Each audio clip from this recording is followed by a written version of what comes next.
Well, it's here. I've kind of openly been dreading the idea of Marvel Zombies ever being a part of the MCU in any capacity whatsoever. So, we knew it was coming in What If. It was part of even the first trailers. I rolled my eyes then. I've now seen it. That's fine. I feel like I'm going to have to spend most of this review explaining why I'm kind of over most zombie fiction in general and why I don't like Marvel Zombies in particular. But it's not going to have a lot to do with this episode, because I think people don't understand why I detest Marvel Zombies so much.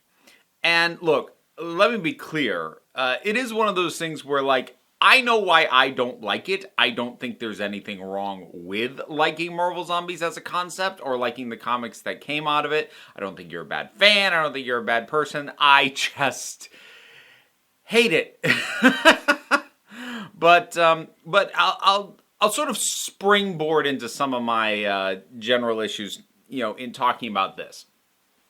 So the manner of introducing this whole concept was actually pretty decent in terms of taking Bruce and just dropping him in the already ongoing zombie apocalypse. I mean, a lot of modern era zombie stories benefit from a character who isn't up to speed being dropped into the situation. 28 Days Later, Walking Dead, etc., etc. So it's a tried and true setup, but it skips that initial outbreak, which I think is rarely especially interesting. Generally, what's most interesting about the zombie apocalypse is when it's actually the full-blown apocalypse, not just the start of the thing. So taking the bit from, I think it was Infinity War, where Bruce is hurled back to Earth and he shows up and like, oh, everything's already screwed. Oh, okay. That's a solid way to start. It doesn't waste time introducing the zombified heroes, and they're decently done. It does a good job of emphasizing that what makes this a zombie apocalypse that is too much for even Earth's greatest heroes is because as soon as heroes start getting infected, well, you now have zombies with superpowers. So, yeah, that's a big problem. And having the selection of heroes that they have still hanging around, it was an interesting sort of ragtag team, and initially at least, an interesting mix of, genuinely powered heroes and just some skilled people and just some people who are just there, like Happy and the guy from Scott's crew, whose name has suddenly escaped me. But as it moved forward, I did find myself kind of being like, I never totally soured on it, which I think probably means that most people probably love this. And I might have if I didn't have my inherent dislike of the concept and the property sort of pulling me back a little bit. But I think in many ways the saving grace on this is Spider-Man. It's Peter and his upbeat outlook. It helps a lot, and I kind of like that it gets highlighted, not only that he has it, but how is he able to maintain hope in a situation like this. And that helped, because I think in a lot of ways what I'm kind of over with zombie narratives in general is, like, I've just kind of outgrown nihilism as an outlook. I'm not saying that nihilistic outlooks make for bad stories inherently, but I am gonna say that I'm kind of done with it. It doesn't matter because we're all worm food in the end sort of outlook. I don't have a lot of use for it at this point in my life, especially in things purporting to be entertainment. And it almost kind of rubs me the wrong way when a nihilistic attitude is treated as fun. So I think that's part of what irks me about Marvel Zombies as a concept, because I feel like the nihilism, the absolutely everything is going to die and rot, is so antithetical to the Marvel heroes in general that it just sits wrong with me. And I do get that contrast in the fact that the two should not be fit together is, for some people, part of the fun. And there is definitely, in theory at least, fun to be had with that contrast. But for me, it's a contrast I don't enjoy. It just feels like an ill fit. And to sort of, and another element of this that kind of annoys me is, this is going to be a weird one, because this isn't even specific to Marvel Zombies as a concept, but it is a little bit more specific to this episode, which is that you have your ragtag group of survivors. Cool. Standard. Everyone does pretty good voice work, including Sebastian Stan, who does better work here than he did back in the Captain Carter one. I think it helps that he's much more in gruff, serious mode, and I think a lot more of that performance is filtered through his voice anyway, so he's used to projecting that as just a vocal performance, so it works better here. Additionally, Bruce also works better here. Mark Ruffalo does better work here than before, because things are so heightened, he's shouting more, so he's not mumbling as much, which was kind of the detriment to him last time. So everybody does solid voice work here.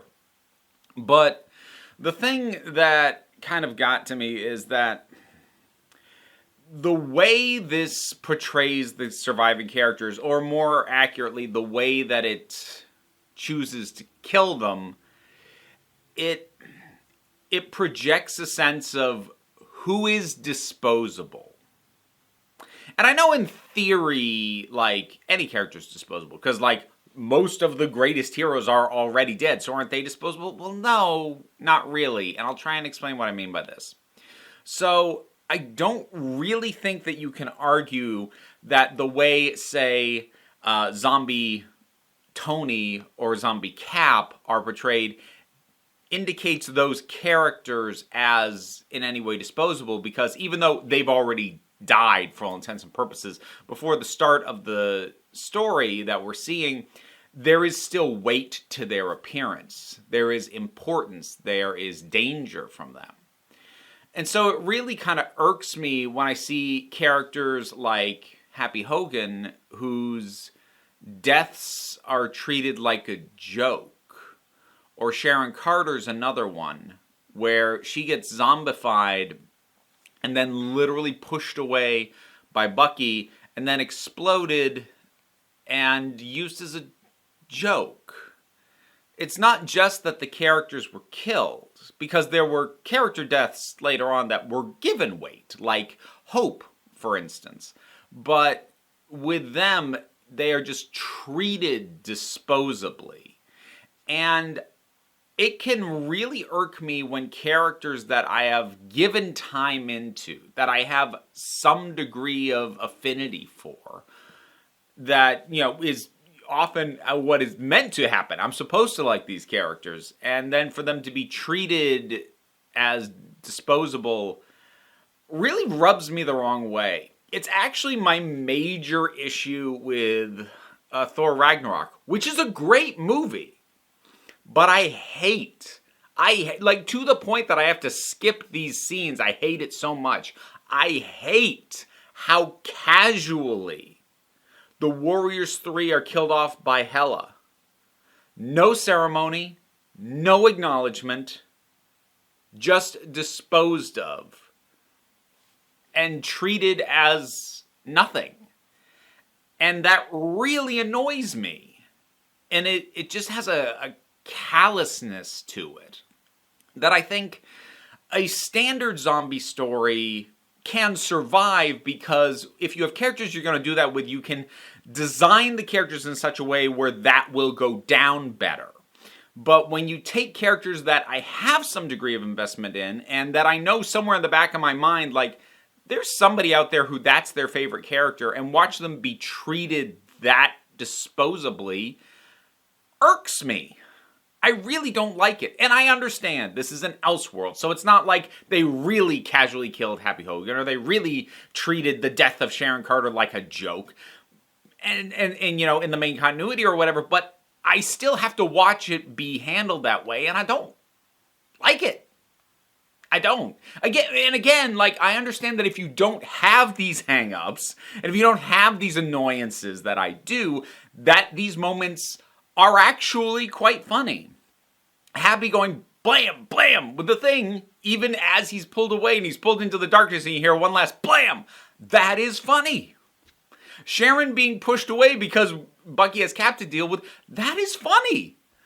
Sharon being exploded and Hope being there like, I'm covered in Sharon, and Okoye going, well, the kid has wet wipes or whatever it was she said. That's funny. But I didn't laugh, not because they were bad jokes or the moments weren't funny. It was just because I don't like seeing characters treated as disposable. And you know, this might be an offshoot of just me overthinking things too much, overthinking characters. I don't know if this is a consequence of me, you know, being a writer at this point and you know, just thinking more about the lives of characters outside of the framework in which we see them within the narrative. And I don't know if that's an offshoot of having written a novel and, you know, working on others. I don't know if that's why I'm like this, because I don't think I was always like this, but I am now. And so that was something that was definitely specific to this episode that didn't know me. Also, like, Scott's jokes got old. And, like, I understand that him overdoing it is also part of the joke, but there were definitely some moments where I'm like, Scott, stop! Like, when he was just initially introduced as the head, and he did the head puns and a zombie joke, fine. But when Scarlet Witch shows up and is about to kill everybody and he cracks another joke, I'm like, Scott! Come on! The stuff that went on with Vision, I'm not sure I buy it.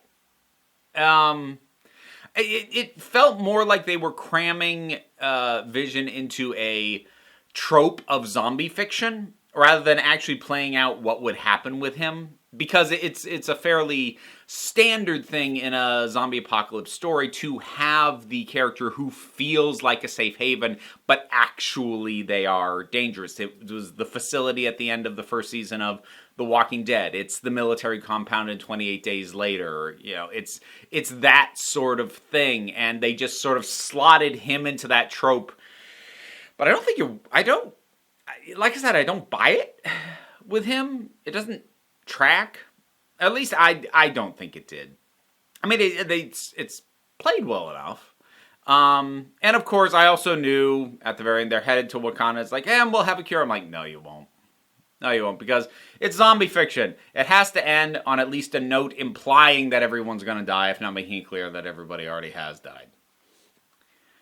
You know, that's... Unless you're Shaun of the Dead, that's how these things end. It just is. And it was. And while I will say that as far as knowing that we were eventually going to get Marvel Zombies in some form, that this is better than I thought it would be. You know, for all the complaining and the annoyances that I had with this, it's a pretty good version of the thing that it is. I just don't like what it is. You know, it's like somebody cooking a meal you don't really enjoy, but cooking it really well, and you're like, yeah, that's really well-made lobster thermidor. I don't like lobster, though, so it's kind of wasted on me, even if you nailed it. It's kind of... Why did I pick lobster thermidor? Well, I guess it's because I don't like lobster. But I don't even know what a lobster thermidor consists of, so... But anyways, I don't know. I don't know if that... I'm using food analogies. God! I don't know if that made any sense. But it's good. It is good. It's a perfectly good version of what it wants to be. But what it wants to be is something that, like, coming in, I didn't really want, and coming out the other side, I'm like, well, less painful than I thought it would be, and I'm kind of glad it's over. I definitely can see where anyone who doesn't have my exhaustion with the nihilism of zombie narratives or my distaste for Marvel zombies in particular would have a ton of fun with this. Probably have an absolute blast. I had a middling time, which, given the grading curve that I came into this thing prepared to apply it to, is probably a fairly rave review. Scaling it properly. I'm trying to think if I've got anything else to say. I mean, visually, it was good. I actually think the animation style lent itself to the zombies quite well. So that worked. I like how much emphasis the cape got. Doctor Strange's cape. That was cool. I like that. I liked it on Peter, especially. Again, Peter was really the highlight for me in this. And there's other good stuff. I mean, I'm always happy to see Okoye get a little bit more of Chadwick Boseman as T'Challa. There's good stuff here, but it just wasn't my cup of tea, and I knew that going in.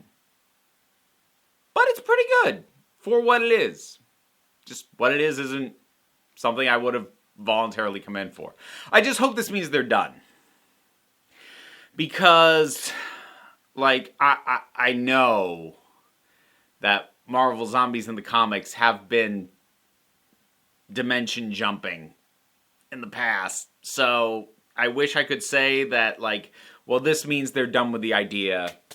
Let's move forward. But as we move forward with the multiverse as a concept, it just, it's going to leave me paranoid in the back of my mind that eventually they'll do some weird crossover-y thing.